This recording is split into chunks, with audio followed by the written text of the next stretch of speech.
आपने अभी क्योंकि संविधान की बात कही तो मैं संविधान पर ही आ जाती हूँ और उस नैरेटिव पर ही आ जाती हूँ। राहुल गांधी लगातार पूरे लोकसभा चुनाव में संविधान बचाने की बात कहते रहे और वो नैरेटिव चला। कांग्रेस पार्टी की स्थिति आज महाराष्ट्र में लोकसभा चुनाव में क्या है ये आप बेहतर जानते हैं। अब वो फिर से ये कह रहे हैं संविधान बचाओ, वो ये कह रहे हैं कि हम आरक्षण की बात करते हैं, हम आरक्षण के हिमायती हैं, वो दलितों की बात करते हैं।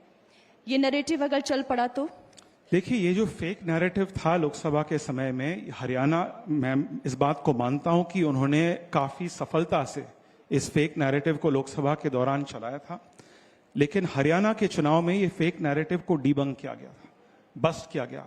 हरियाणा में भी वो फेक नैरेटिव चलाने की ऑपोजिशन ने कोशिश की, लेकिन मैं महायुति, भाजपा, एनडीए के नेताओं को बहुत बहुत बधाई देता हूं कि उन्होंने इस फेक नैरेटिव को डिबंक किया।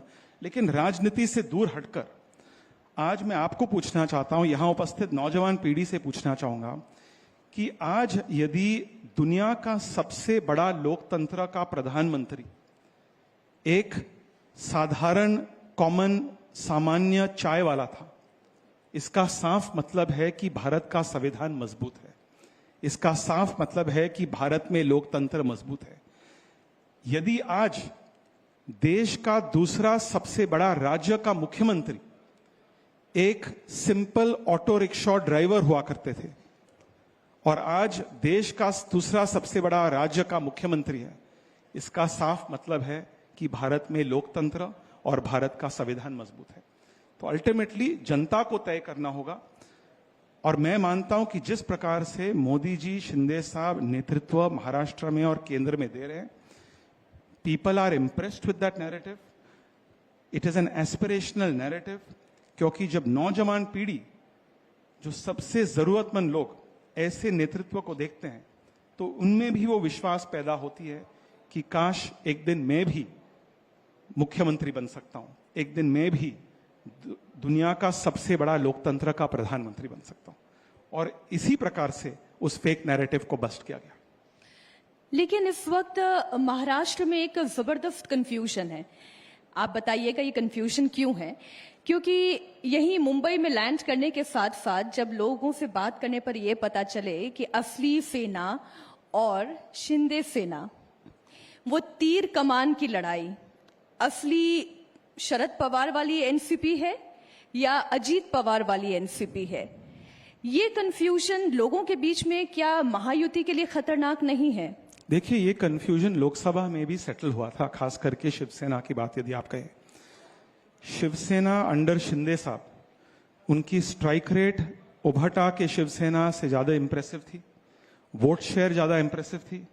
जितने सीटों पे हमने चुनाव लड़े, हमारी स्ट्राइक रेट वाज हायर।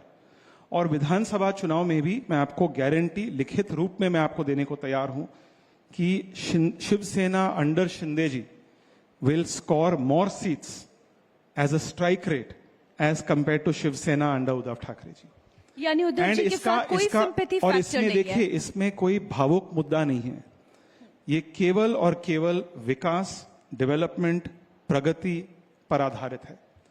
आज मुंबई की बात कीजिए आप, मुंबई में जिस प्रकार से इंफ्रास्ट्रक्चर की निर्माण हुई है, सामान्य लोगों के लिए जो पब्लिक ट्रांसपोर्टेशन यूज करते हैं, यदि आप मेट्रो की बात करें, जो लोग गाड़ियों में सफर करते हैं उनके लिए कोस्टल रोड की बात करें, यदि आप अटल सेतु की बात करें, और महाराष्ट्र और मुंबई की पब्लिक ने यह देखा है कि जिस प्रकार से विरोधियों ने जानबूझ के ये इंफ्रास्ट्रक्चर का निर्माण, प्रोग्रेस के सामने उन्होंने एक अड़चन खड़ा किया।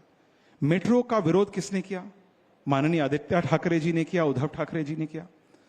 आज मैं आपको कह सकता हूं कि मैं देश का केंद्रीय सरकार का पोत परिवहन मंत्री हुआ करता था। पोर्ट लेड डेवलपमेंट किसी भी कोस्टल राज्य के लिए बहुत ही इंपॉर्टेंट, बहुत ही महत्वपूर्ण होता है। देश का सबसे बड़ा पोर्ट, सबसे बड़ा बंदर वधवन पोर्ट जो पालघर में आ रहा है, उसका विरोध किसने किया? उद्धव ठाकरे जी ने किया। आज पोर्ट का निर्माण, भूमि पूजन हो चुका है। दुनिया का सबसे बड़ा न्यूक्लियर पावर प्रोजेक्ट जिससे देश के जनता को कम दाम में सस्ता बिजली मिलेगी, क्लीन एनर्जी, न्यूक्लियर एनर्जी, उसका विरोध किसने किया? उद्धव ठाकरे जी ने किया। तो यदि आप प्रोजेक्ट्स का विरोध करते रहोगे तो आप लोगों को रोजगार कैसे दोगे? और ये अफसोस की बात है क्योंकि महाराष्ट्र का जो छवि है, जो इमेज है, महाराष्ट्र देश का इंडस्ट्रियल इंजन है। महाराष्ट्र सबसे इंडस्ट्रियलाइज स्टेट है इस देश में। अनफॉर्चुनेटली 2019 से लेकर 2022 तक, जबकि Maharashtra always enjoyed the position of attracting number 1 FDI in the country, Maharashtra का पोजीशन नंबर 2 पे चला गया। 2022 से और एक बार महाराष्ट्र नंबर 1 पोजीशन पे आ गई इन अट्रैक्टिंग एफडीआई। इनफैक्ट जो फॉरेन डायरेक्ट इन्वेस्टमेंट भारत में आई है लास्ट ईयर, उसका 52% फॉरेन डायरेक्ट इन्वेस्टमेंट महाराष्ट्र में है। मैं और एक उदाहरण आपको दे सकता हूं। 2022 के पहले हम जब इंडस्ट्रियलाइजेशन की बात करते हैं, आप सोच नहीं पाओगे, आई डोंट नो आपके चैनल ने इस पर डिबेट की थी कि नहीं, लेकिन मुंबई जैसे शहर में, जो देश की आर्थिक राजधानी है, जब एक भ्रष्ट पुलिस ऑफिसर को पकड़ा गया कि वो देश के सबसे बड़े उद्योगपतियों के घर के बाहर जाकर जेलेटिन स्टिक्स प्लांट कर रहा था, बॉम्ब प्लांट कर रहा था, उनसे पैसे एक्सटॉर्ट करने की कोशिश कर रहा था, जब उनको पकड़ा गया, उस समय के तत्कालीन मुख्यमंत्री ने क्या कहा कि अच्छे व्यक्ति है, इनको ओसामा बिन लादेन से कंपेयर मत कीजिए। मैं ट्रेडर कम्युनिटी को अच्छी तरह से जानता हूं, कुछ लोग यहां आज आपके ऑडियंस में भी बैठे हुए हैं।